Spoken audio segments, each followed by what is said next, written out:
9절부터 본문은 41장 24절인데요. 우리 공독 말씀은 41장 8절까지 공독할 것입니다. 40장 9절부터 41장 8절까지 우리 한 절씩 교독하겠습니다. 술 맡은 관원장이 그의 꿈을 요셉에게 말하여 이르되 내가 꿈에 보니 내 앞에 포도나무가 있는데 그 나무에 세 가지가 있고 쌀이 나서 꽃이 있고 동이가 있고 내 손에 바로의 잔이 있기로 내가 포도를 따서 그 즙을 바로의 잔에 짜서 그 잔을 바로의 손에 들여놓으라.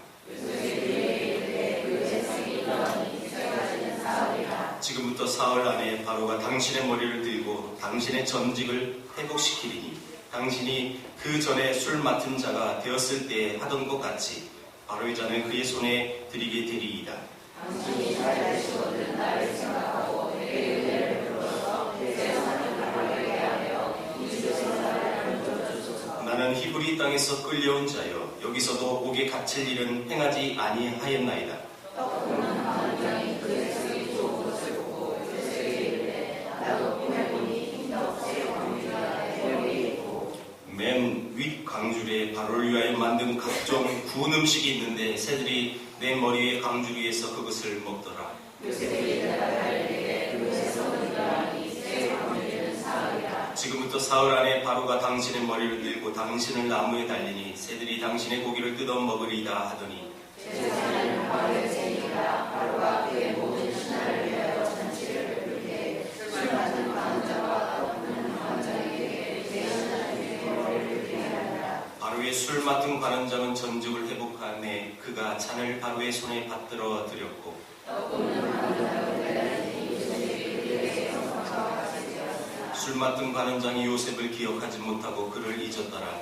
난 2년 후에 바로가 꿈을 이루어 자기가 나일 강가에 서 있는데 보니 아름답고 살찐 7 암소가 강가에서 올라와 갈밭에서 뜯어먹고 그에게 흉하고 하얀 다른 7 암소가 나일 강가에서 올라와 그 소와 함께 나일 강가에 서 있더니 그 흉하고 파리한 소가 그 아름답고 살찐 7소를 먹은지라 바로가 곧 깨었다가 다시 잠이 들어 보니 한 줄기에 무성하고 충실한 7 이삭이 나오고 그 후에 또 가늘고 동풍에 마른 7 이삭이 나오더니 그 다른 7 이삭이 무성하고 충실한 7 이삭을 삼킨지라. 바로가 깨질 꿈이라. 같이 있습니다. 아침에 그의 마음이 범민하여 사람을 보내어 애굽의 점술가와 현인들을 모두 불러 그들에게 그의 꿈을 말하였으나 그것을 바로에게 해석하는 자가 없었더라. 아멘. 나를 잊지 말아 주세요라는 물망초라는 이름을 갖고 있는 꽃이 있습니다. 그 꽃 이름의 시작은 다니누강의 한 연인이 걸리다가 강에 꽃이 흘러가는 걸 보고 예쁘다라고 했더니 남자가 그 강에 뛰어들어서 그 꽃을 그 여인에게 주려고 들어갔는데 급류에 휩쓸려서 꽃을 던져주면서 이런 말을 했답니다. 나를 잊지 말아 주세요. 그래서 그 꽃이 이름이 물망초가 되었다고 합니다. 안산 단원고 수학 여행을 통해서 많은 학생들이 희생을 당했습니다. 기도하면서도 제가 기도 제목을 말씀드렸지만 살아남은 생존자 학생들은 지금 굉장히 심리적으로 불안합니다. 그래서 심리 상담을 했는데 그 학생들의 아픔이 뭐냐면 이 사실을 금방 세월이 지나가면 모든 국민이 다 잊을 것입니다. 예상을 한다는 거예요. 이제 곧 월드컵이 다가오고 그러면 지금 국민 모두가 슬퍼하지만 분명히 우리 친구들을 기억하지 않을 겁니다. 그래서 우리는 월드컵이 일어나도 우리 사랑하는 친구들을 잊지 않을 것입니다. 라고 상담을 했답니다. 그렇게 대부분 학생들이 그런 고백을 했다는 거죠. 다시 말하면 이 말은요, 사람이 두려워하는 많은 것들, 그 요소들 중에 자기가 잊혀지는 것, 잊혀질까봐 두려워하는 그 두려움이 굉장히 많다는 것입니다. 나 잊지 말아주세요. 나 잊혀지면 안 됩니다. 이 사건 잊혀지면 안 됩니다. 라는 그 두려움이 그들을 지금 어렵게 만든다는 것입니다. 여러분, 오늘 이 본문에 보는 이 요셉은 2년 동안 잊혀졌던 사람입니다. 형들에게 거부당했고 보디발에게 이용당했고 술 맡은 간원장의 꿈을 해석해서 그 술 맡은 간원장이 분명히 나를 기억하고 나를 이 감옥에서 풀어줄 것이라는 정말 그 막연한 기대감이 있었지만 그 기대 그대로 이루어지지 않고 여전히 그는 감옥 안에 2년 동안 더 갇히고 있는 것입니다. 얼마나 그 요셉이 이 감옥에서 나오고 싶었느냐면 오늘 14절 15절에 40장입니다. 40장 14절 15절에 술 맡은 간원장에게 이렇게 말을 합니다. 당신이 잘 되시거든 나를 생각하고 내게 은혜를 베풀어서 내 사정을 바로에게 아뢰어 이 집에서 나를 건져주소서. 여러분, 정말 이 요셉은 죄가 없었기 때문에 감옥 아래 있을 이유가 없었습니다. 그러니까 술 맡은 간원장이가 제발 나를 기억해 주셔서 꼭 이 사실을 바로 왕에게 얘기해가지고 나를 이 감옥에서 풀리게 해주세요. 그런데 이 술 맡은 간원장은 이 요셉의 이 꿈 해석처럼 분명히 여러분 자기의 그 직분이 회복이 돼서 여러분 다시 왕궁으로 갔습니다. 그러나 그 술 맡은 간원장은 곧바로 요셉의 사건을 잊어버리죠. 그런 줄 모르고 이 요셉은 감옥에 계속 있습니다. 한 달 뒤면 풀리겠지, 6개월 뒤면 풀리겠지, 1년이 지나고 2년이 지났지만 여전히 깜깜무소식입니다. 여러분, 이 잊혀진 것처럼 보이는 이 요셉은 정말 잊혀졌을까요? 정답은 잊혀지지 않았습니다. 하나님은 결코 그를 잊지 아니하시는 하나님이십니다. 사람들은 잊었지만 하나님은 결코 요셉을 잊지 않으셨어요. 오늘 41장 1절에 만 2년 후에 시점이 나왔어요. 만 2년 뒤에 술 맡은 간원장이 갑자기 자기 머릿속에 스치는 생각이 있었어요. 아, 요셉. 왜 이 요셉이 떠올랐습니까? 오늘 이 41장 초반에 바로 왕은 꿈을 꿨어요. 근데 그 꿈은 너무너무 이상한 꿈입니다. 첫 번째 꿈은 살찐 암소 7마리가 나일강가에 올라왔는데요. 갈대밭에서 정말 야인 암소 7마리가 일어나가지고 그 야인 암소 7마리가 살찐 소를 다 집어삼켰습니다. 그리고 두 번째 꿈을 또 꿨습니다. 무성한 이삭 7이 있었는데 마른 이삭 7이 그걸 또 집어삼켰습니다. 분명히 이건 개꿈은 아닌 것 같은데 도대체 무슨 의미인지 잘 모르겠어요. 그래서 이 애국에 있는 모든 이 점쟁이들과 현인들을 다 불러서 그 꿈 얘기를 했지만 아무도 그 꿈의 해석을 할 수가 없었습니다. 그때 술 맡은 간원장이 갑자기 떠올랐어요. 아, 내가 2년 전에 그 감옥에 있었을 때 요셉이란 청년은 내 꿈 그걸 정확히 맞췄다. 똑같이 떡 맡은 간원장도 그 꿈을 정확히 맞췄는데 그 떡 맡은 간원장은 죽었어요. 자기는 살았어요. 그것이 떠올라서 이 바로 왕에게 말해줍니다. 왕이요, 내가 감옥에 있었을 때 요셉이라는 사람이 있었는데 그 요셉이 제 꿈을 맞췄습니다. 여러분, 이 요셉의 입장에서는 이 2년 동안은 분명한 건 잊혀진 것처럼 보였습니다. 그러나 하나님 편에서는 정확하게 이 2년이 계산된 하나님의 인도하심이었습니다. 왜냐하면 애굽 문화를 적은 토판이 발굴됐는데 그 당시 애굽의 공직자, 장관이 되려면 일단 30세가 넘어야 여러분 이 공직에 오를 수 있었답니다. 그런 규정이 있었다는 거예요.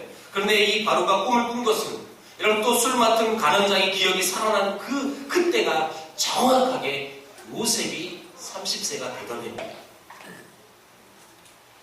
만약 술 맡은 간원장이 일찍 추록해서 이 요셉을 기억하고 여러분 탈출시켰으면 아마도 총리는 되지 않았을 것입니다. 만약에 그보다 더 늦게 되었다면 아마도 이 총리가 되는 기회도 놓쳤을 것입니다. 그런데 하나님의 이 타임테이블, 하나님의 그 정확한 타이밍, 늘 제가 유머로 이걸 뭐라고 얘기하죠? 아다리라고 얘기했죠. 전문용어로 아다리라고 하는. 여러분 보세요. 하나님의 타임테이블은 너무너무 오묘하시고 정확하십니다. 그때를 하나님은 기다려 주셨어요. 만 2년이 지나서 여러분 이 사건을 경험한 요셉은 분명히 이렇게 고백했을 거예요. 아, 하나님 나를 잊지 않으셨다. 그렇다면 여러분 이런 상황들을 우리의 환경과 우리의 처지로 한번 적용해 보세요. 내가 기대했던 것이 있었는데 그것이 좌절이 되고, 내가 믿었던 사람들에게 내가 배신을 당하고, 또 내가 세상에서 잊혀지고 있다는 그 생각이 들 때 우리는 어떻게 해야 할까요? 세상의 가치관, 세상의 방법은 그런 좌절감이 올 때는 낙심이 되어지게 되고 모든 것을 다 포기하게 되어지죠. 그런데 우리 크리스찬들은 그때 여전히 그 하나님은 나를 보고 계시구나, 그 하나님은 나를 잊지 아니하시는구나 라는 이 신앙관을 갖고 있어야 하는 것입니다. 믿는 자의 신앙이라는 것은 바로 이것입니다. 그런데 왜 2년 동안이나 침묵하고 왜 하나님 2년 동안 애타게 나를 그렇게 만드셨나요? 라는 의심이 드는 이유는 뭘까요? 그것은 제가 예화로 풀어드리겠습니다.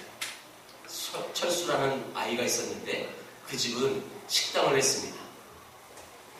근데 그 집에 개가 있어서 철수가 엄마한테 물어요. 엄마, 우리 개 밥 줘야 돼. 근데 엄마가 이렇게 대답을 했어요. 조금만 기다려. 저 손님이 먹다 남은 음식 모아가지고 우리 개 밥 주자. 그래서 이철수는 그 손님이 밥을 다 먹을 때까지 기다렸습니다. 그런데 그 손님은 밥 한 톨을 남기지 않고 싹싹 긁어 다 먹었습니다.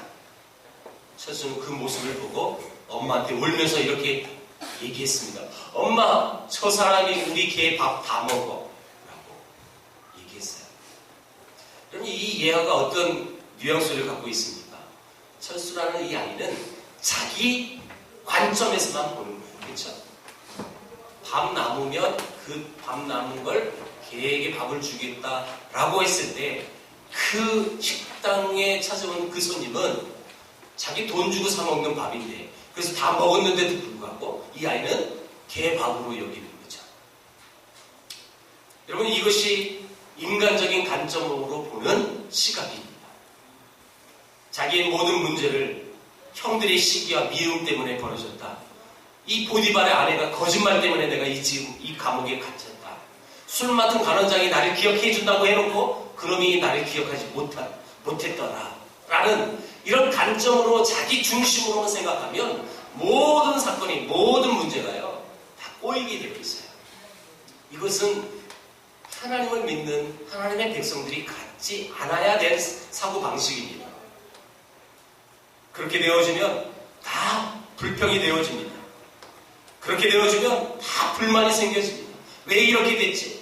왜 내가 그때 꿈의 얘기를 형들에게 얘기만 안 했었더라도 내가 노예로 팔리지 않았을 텐데, 내가 그때 그 보디발 아내가 날 유혹할 때 그냥 슬쩍 눈 감아주고 그냥 살짝 넘어가면 감옥에는 갇혀지지 않았을 텐데, 이렇게 불평과 불만으로 그 나라를 분명히 살 수밖에 없는 거죠. 인간적인 자기 중심으로만 생각하면 다 이렇게 해석이 되어진다는 거예요. 그러나 하나님의 관점으로 볼 때는요, 그것이 문제가 되지 않아요. 하나님의 방법이 가장 그것이 지혜로운 방법이다. 하나님이 그 정하신 때가 가장 알맞는 때다. 하나님의 은혜가 비록 내가 많은 것을 갖고 있지 않지만 그 은혜가 내게 족하다. 여러분, 그렇게 확신되어질 그 마음을 갖는 사람이 하나님 관점에서 모든 사고와 모든 사물을 바라보는 그런 신앙을 갖고 있는 사람이라고 말할 수 있는 것입니다. 만약 요셉이 노예로 팔리지 않았다면 애굽에 오지 않았을 거예요. 여러분, 보디발의 아내가 나를 유혹해서 내가 범죄하지 않아서 누명을 써서 비록 감옥에 갇혔지만 내가 그렇게 하지 않으면 술 맡은 간원장을 거기서 만나지 않았을 거예요. 만약 그렇지 않았다면 내가 그러니까 바로의 이 꿈을 해석할 수 있는 기회도 없었을 거예요. 이것이 신앙인이 바라보는 관점이에요. 저는 이 세월호 사건을 통해서 너무너무 가슴이 아팠어요. 여러분들도 마찬가지예요. 아니, 전 국민이 여러분 정말 많이 울고 있습니다. 현재까지. 특별히 우리가 살고 있는 이 안산, 많은 시민들이 가슴 아파하고 전 국민들이 올림픽 기념관에 와서 분양하고, 여러분 정말 제가 목사로서 신앙인으로서 가슴 아픈 이 두 가지 인터뷰를 봤어요. 근데 이 두 인터뷰를 봤는데 똑같이 가슴 아픈데요, 다른 뉘앙스로 가슴이 아픈 거예요. 한 인터뷰는 첫 시작이 이렇게 시작됐습니다. 독실한 기독교인. 한 여성이 인터뷰하는 기사를 여러분 보신 분도 있을 거예요. 이렇게 시작합니다. 그 딸아이가 너무 공부도 잘했어요. 그러니까 아마도 다른 곳에 1등을 했나 봐요. 그 언니도 공부를 잘했어요. 그래서 미국의 의대를 지금 다니고 있대요. 그러면서 대한민국이 우리 딸을 죽였다. 그래서 나는 더 이상 대한민국 국민이 아니다. 나는 이제 이 땅을 떠날 것이다. 나를 동정하지 마십시오. 나는 60평 아파트에 삽니다. 나는 남부럽지 않게 우리 자식들을 키워왔는데 대한민국이 내 아이를 죽였다고? 여러분, 그 분노는 우리는 이해할 거예요. 그렇죠? 우리 부모의 심정은 그 엄마의 얼마나 안타까운 심정이어서 그런 말까지 했을까라고 우리는 이해는 돼요. 다. 그런데 앞에 제가 독실한 기독교인이라는 그 낭만만 없었으면 그냥 흘려보낼 수 있었을 거예요. 그런데 독실한 기독교인이 그런 인터뷰를 한다는 것은 여러분 이 사고를 바라보는 잘못된 시각을 보고 있는 거예요. 물론 앞에도 말씀드렸어요. 얼마나 아프겠어요. 애지중지 정말 공부 잘하게 좋은 환경을 만들어서 그 아이가 열심히 공부할 수 있도록 그런 배경을 만들었는데 딸이 죽었으니 충격이 없고 그렇게 고백할 수밖에 없다고 이해를 하지만, 진짜 기독교인은요 그 사건을 그렇게 바라보지 않는 것입니다. 안타깝지. 제가 또 하나의 인터뷰를 봤는데 정말 울었어요. 여러분 보신 분 있을 거예요. 양온유양. 바로 앞에 교회가 있어요. 그 교회 갈리 집사님 큰딸이에요. 그 아이는 정말 그 아이도 공부를 잘했고 지금 반장이고 작년엔 1학년 총 대표였고 공부 열심히 잘했던 성실한 친구였대요. 근데 그는 자기 구명조끼를 자기 친구에게 건네주고 그 친구를 내보내고, 그 선상에 있었으면 분명히 헬기 타고 구출됐을 텐데 그 선실에서 소리 지르는 친구들의 소리를 듣고 다시 선실에 들어갔다가 숨을 거뒀어요. 여러분 동일하게 자녀를 잃은 부모예요. 동일한 기독교인이에요. 근데 그 아버지는 그 아픔을, 그 슬픔을 먼저 소개했던 그 기독교인처럼 그걸 인터뷰하지 않더라고요. 사랑하는 딸이 하나님을 믿고 가는 것에 감사하고 그것을 원망하지 않아요. 물론 그 처음에 그 충격이 너무 커서 정말 인터뷰할 수 있는 힘도 없었던 그분. 그러나 정신 차리고 그것을 원망하지 않아요. 그리고 이 온유양의 이야기를 듣고 많은 넌 크리스찬들도 많이 난 도전받았을 것이라고 저는 확신합니다. 그 이야기 듣고 예수 믿겠다는 그런 마음을 분명히 가진 사람도 있었을 것입니다. 너무 대조적이지 않습니까? 똑같은 자녀를, 똑같은 누구도 어떤 자녀도 여러분 귀하지 않은 자녀가 어디 있겠습니까? 똑같은 상황이고 똑같은 배경이었지만 한 믿음의 사람은 하나님의 관점으로 그걸 바라보는 거예요. 내 아이가 희생하면서 죽었던 그 아이는 정말 제가 봐도 귀하더라고요. 갈리 집사님이니까 여러분 형편이 좋지 않아요? 동생이 셋이나 있어요. 그리고 큰딸 고2예요. 그러니까 자기가 올해부터 편의점에서 아르바이트 하면서 공부하고 피아노도 독학해서 교회에서 받은 줄 알고 그랬던 자매가 숨을 거둔 거예요. 여러분, 이 눈에 넣어도 아프지 않을 그 딸을 잃고 이 아버지 집사님 얼마나 힘들겠어요. 그럼에도 불구하고 그걸 믿음의 시각으로 보는 거예요. 우리의 삶이 계획대로 되지 않을 때, 내가 믿었던 그들에게 배신을 당할 때, 어떤 방법으로 해결되지 않은 그때, 여러분, 그때 요셉은 무엇을 했느냐면 하나님을 봤습니다. 동일하게 이 안산 지역의 많은 교회가 지금 실종자와 사망자를 배출했어요. 여러분, 아무것도 보이지 않고 아무것도 할 수 있는 곳이 없어요. 그 유족들에게 무슨 말로 위로가 되겠어요? 아무것도 할 수 없어요. 제가 SNS를 친구 되는 안산 동산교회 어느 집사님의 글을 읽다가 뭉클했어요. 안산 동산교회도 학생을 잃었답니다. 이분은 고등부 교사예요. 이분이 그 학생 장례식장에 갔는데 그 아버지에게 아무 말 해줄 수 있는 게 없더래요. 아무 말 못하고 그냥 가서 손만 붙잡고 오셨답니다. 똑같은 상황 속에, 똑같은 배경 속에 어떤 사람은 이렇게 반응하고 어떤 사람은 저렇게 반응해요.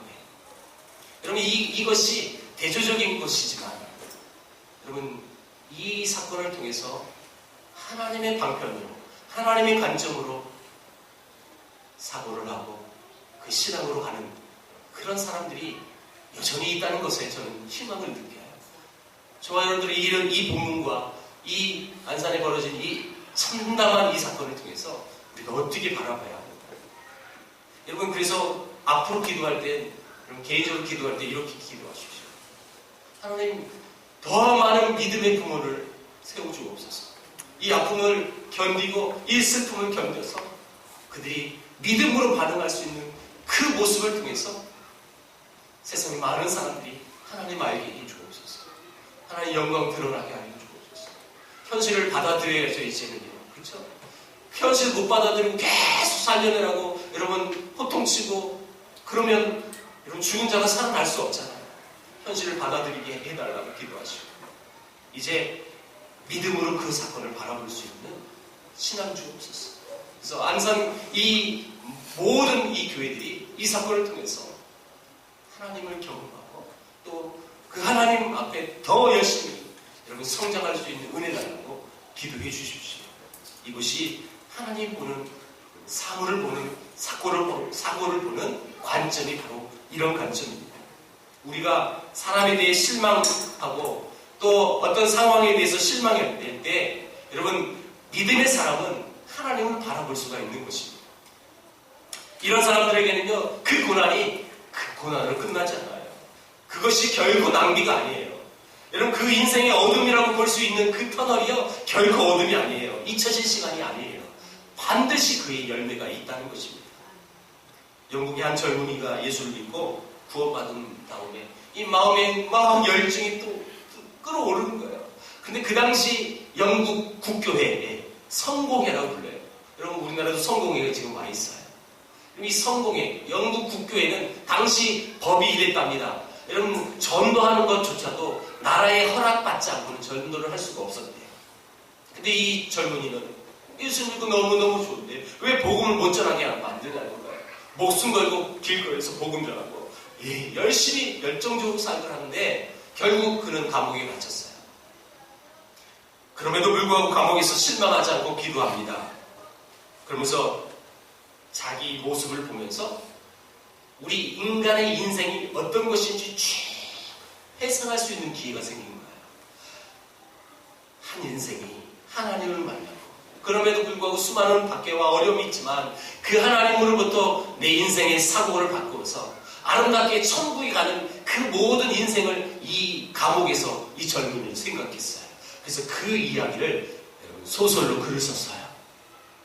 그 책이 철로 역정이라는 책이에요. 존 버년의 철로 역정.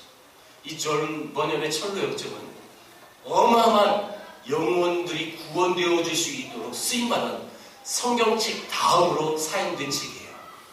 우리나라 초대교회사에도 이 철로역정 때문에 예수 믿는 사람이 많아요. 대표적인 인물이 우리나라 초대 목사님 길선주 목사님이세요.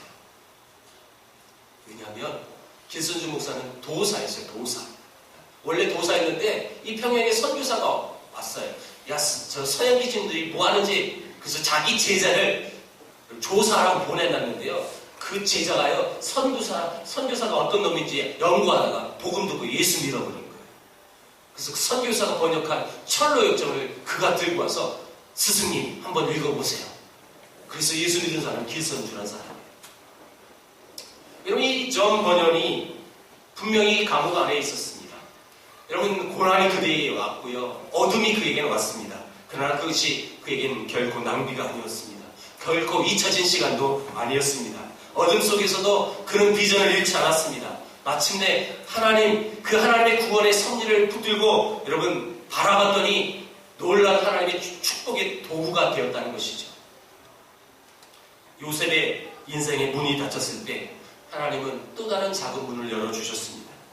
그가 형들에게 오해를 사서 형들에 의하여 죽임 직전 앞에서 하나님의 은혜로 죽이지 말고 노예로 팔자.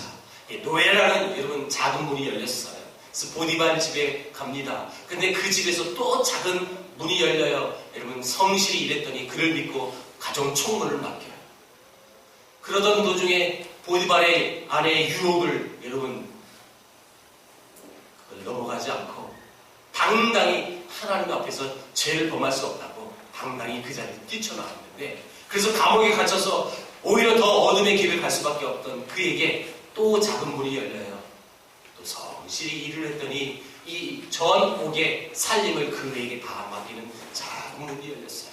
그러면서 그가 만났던 거기 또 작은 문은 술 맡은 관원장, 떡 맡은 관원장을 만날 수 있었던 거예요. 그러나 여전히 2년 동안 그 감옥에 여러분 어둠 터널 속에 그는 갇혀 있습니다. 그런데 2년 뒤에 또 작은 문은 희망의 문이 열려요. 바로의 꿈을 해석해보라고. 여러분, 요셉은 그 모든 과정을 보내면서 결코 절망하지 않았다는 거예요. 그 상황 속에서 여러분 분노하지 않았고요, 억울해하지 않았습니다. 절망하지 않고 오직 그는 그 감옥 안에서 하나님을 바라볼 수 있었습니다. 그랬더니 또 작은 문이 열리고 또 작은 문이 열렸어요. 그래서 이 요셉에게는 항상 격택에서 하나님이 함께 하심을 그는 믿고 그걸 의지하고, 그래서 그 고난, 그 터널을 잘 견뎠습니다. 여러분 그 고난이 요셉에게는 단련의 시간이었다는 것입니다. 시편 105편 17절 19절 우리 한번 보겠습니다. 시편 105편 같이 읽어봅니다. 시작. 그가 한 사람을 앞서 보내셨으며 요셉이 종으로 팔렸도다. 그의 발은 착고를 차고 그의 몸은 쇠사슬에 매였으니 곧 여호와의 말씀이 응할 때까지라. 그의 말씀이 그를 단련하였도다. 여기까지. 여러분 보십시오. 그를 단련했어요. 언제까지요? 여호와의 말씀이 응할 때까지요. 그는 그 감옥 안에서 투덜대지 않습니다. 그는 거기서 불평과 불만을 얘기하지 않습니다. 오직 하나님의 말씀이 응할 때까지 그 감옥에서까지도 그는 단련하고 준비하고 있었습니다. 자, 여러분 21절 22절을 보겠습니다. 한 장 넘기세요. 자, 시작. 그를 그의 집에 주관자로 삼아 그의 모든 소유를 관리하게 하고 그의 뜻대로 모든 신하를 다스리며 그의 지혜로 장로들을 교훈하게 하였도다. 여러분, 이 요셉의 이 감옥 안에서 열심히 하나님을 바라보고 살았더니 그의 뜻대로 자기가 모든 신하를 자기가 다스리고 그 지혜로 여러분 애굽의 장로들을 교훈했다라고 말하고 있어요. 여러분 그의 나이 30의 총리가 됩니다. 장로라는 것은 나이가 많으신 분을 장로라고 뜻하죠. 로는요 늙을 로자예요. 길자자. 나이가 많은 인생의 경험이 풍부한 여러분 그들을 요셉은 교훈합니다. 어떻게 그게 가능할까? 할 수 있었습니까?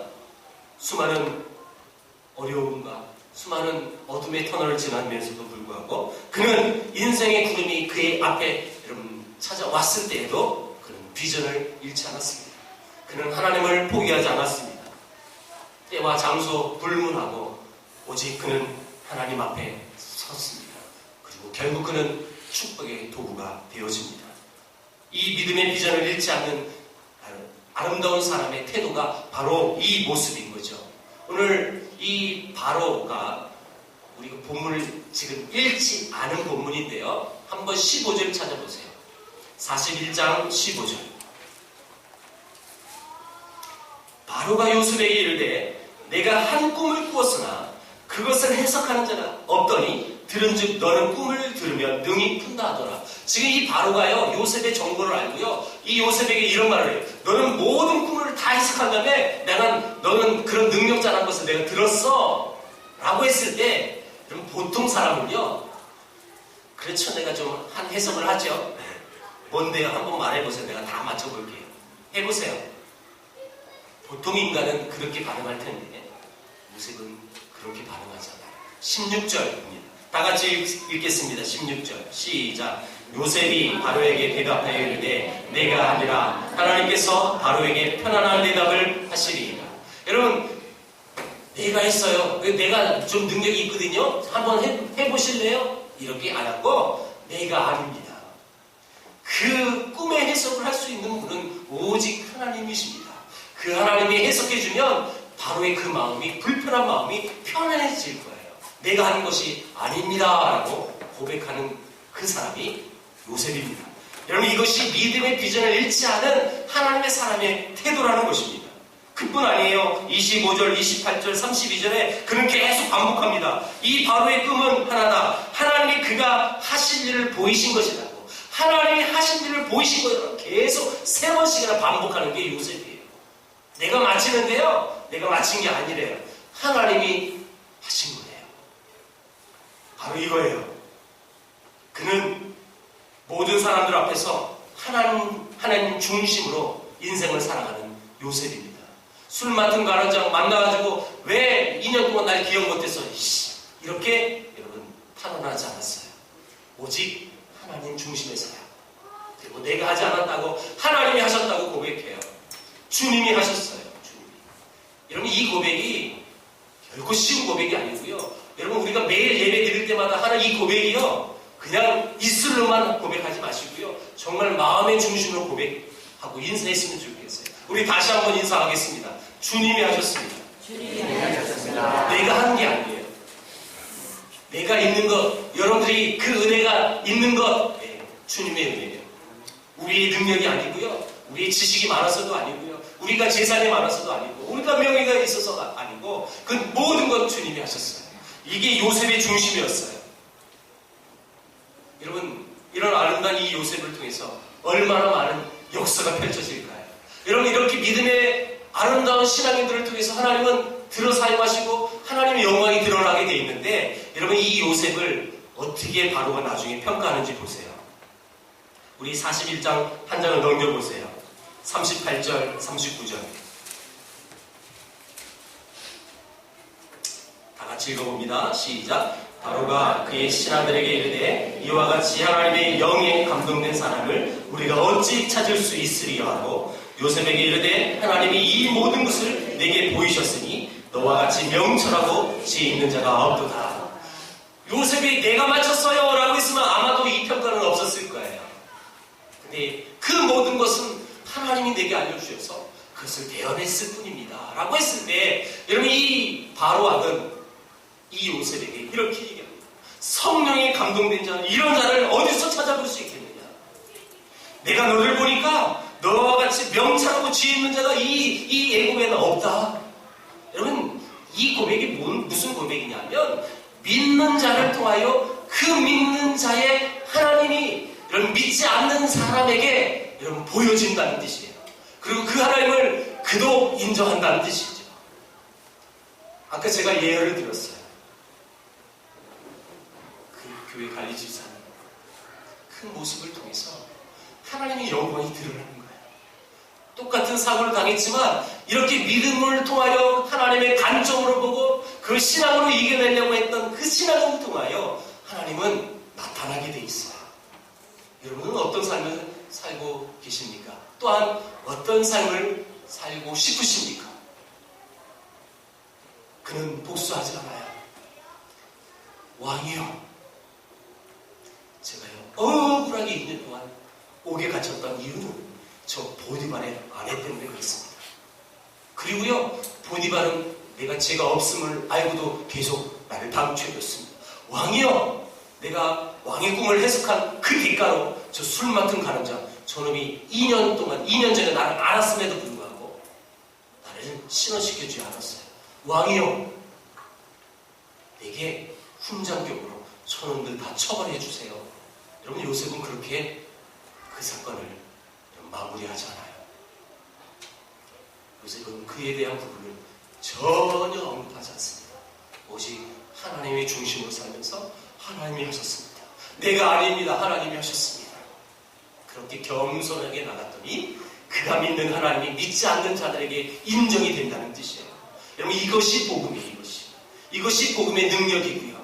이렇게 삶을 살아가는 신앙인들을 통하여 여러분, 우리가 백마디로 복음을 전해도 여러분, 이런 신앙의 아름다운 모습을 통해서 복음이 증거되어진다는 뜻이에요. 그는 뿐만 아니라 미래를 바라보는 사람이 됩니다. 그 꿈의 해석은 이렇습니다. 7년 동안 대풍년이 있을 거고요, 7년 동안 대흉년이 있을 것입니다. 그러니 왕이여, 7년 동안 대풍년 때에 흥청망청 먹고는 여러분 쓰지 말고요, 그걸 다 곡식에 저장고에 저장해 뒀다가 흉년 때 쓰세요. 그래서 이 애굽의 미래를 제시하는 사람이 이 요셉입니다. 여러분, 우린 결론을 다 알잖아요.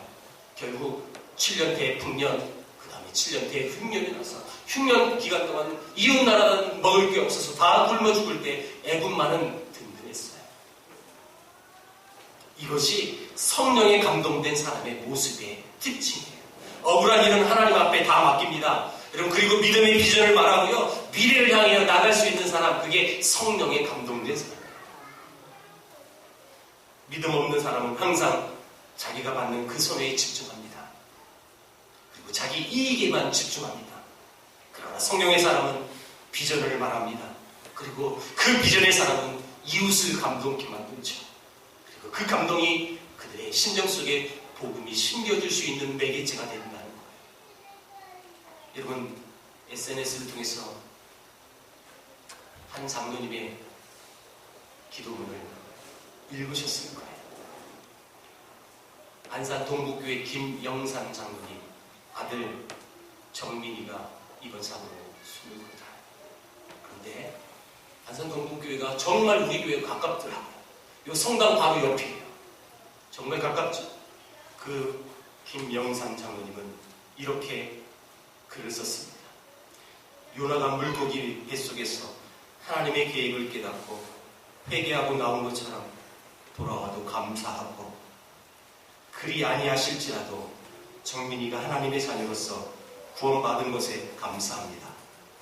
이번 일을 통하여 하나님의 모든 백성들이 생사화복의 주권이 하나님께 있음을 항상 고백하고, 우리의 생명이 영원하지 않음을 인식하고, 잠시 있다가는 나그네 인생, 하나님의 계획 속에서 말씀과 기도의 현장, 오직 예수 그리스도 오직 복음으로 오직 전도자의 삶을 살기를 기도합니다.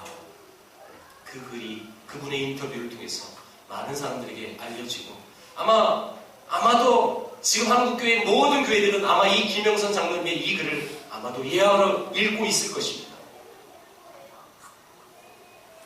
그분의 인터뷰에서 이런 말을 하셨습니다.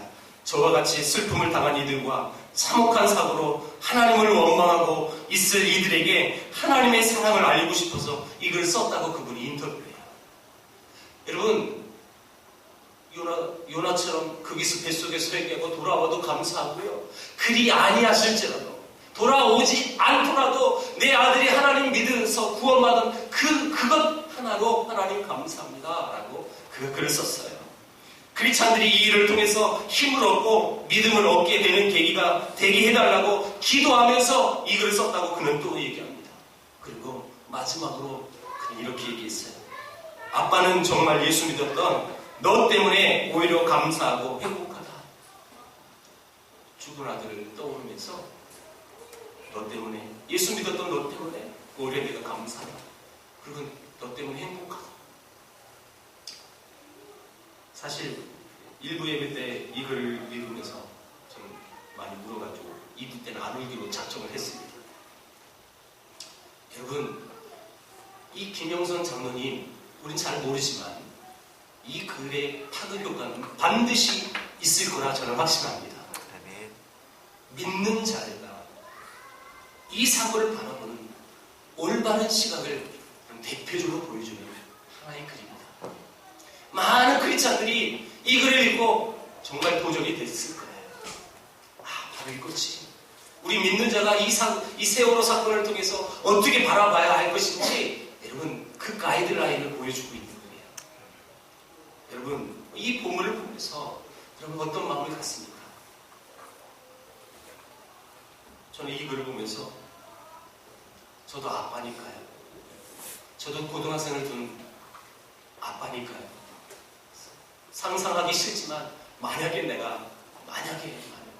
이런 동일한 사건을 겪었다면 나는 이 글을 쓸 수 있을까? 반문해 봤어요. 여러분은 어떠십니까? 여러분들이 우리 교회는 지금 그 사고를 겪은 가족은 아무도 없어요. 만약에 이 동일한 이 아픔이 우리에게 이 슬픔이 있다면 여러분들이 이 사건을 어떻게 바라보시겠습니까? 여러분 60평에 산다고 큰 소리 치면서 불평불만으로 사시겠습니까?